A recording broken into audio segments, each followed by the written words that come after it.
అందరికీ నమస్తే అండి. ముందుగా అందరికీ వినాయక చవితి శుభాకాంక్షలు. ఏదైనా మంచి పనిని మొదలుపెట్టేటప్పుడు ముందుగా మనం గణపతిని పూజిస్తాము.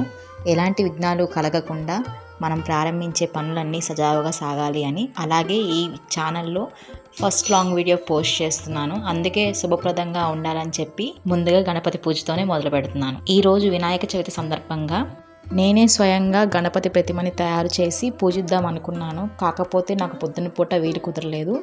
ఇంకా అందుకనే సాయంత్రం పూజ చేస్తాం కదా, ఆ పూజ టైంలో అన్నా చేసి సాయంత్రం దీపం పుట్టిద్దామనే ఉద్దేశంతో సాయంత్రం పూజకి నేను ప్రతిమని తయారు చేస్తున్నాను. పొద్దున్న పూజలో ఉంచిన మట్టి వినాయకుడికి తోడుగా ఇప్పుడు నేను నా చేతులతో చేసిన పసుపు గణపతిని కూడా పూజిస్తున్నాను.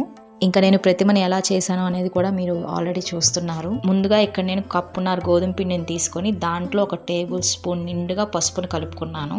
పిండి మరీ గట్టిగా కాకుండా అలాగే మరీ పలుచగా కాకుండా మధ్యస్థంగా ఒక ఉండలాగా చేసుకున్నానండి. ఇంకా మీరు మేకింగ్ అంతా చూస్తూనే ఉన్నారు. నాకైతే ఈ ప్రతిమని తయారు చేయడానికి ఒక అరగంట టైం పట్టింది. అలా చేయాలి ఇలా చేయాలని నేనేం ముందుగా అనుకోలేదు. వచ్చినట్టు చేసుకుంటా వెళ్ళిపోయాను. ఎంత ఇష్టంగా చేస్తే ప్రతిమ అంత అందంగా తయారవుతుంది.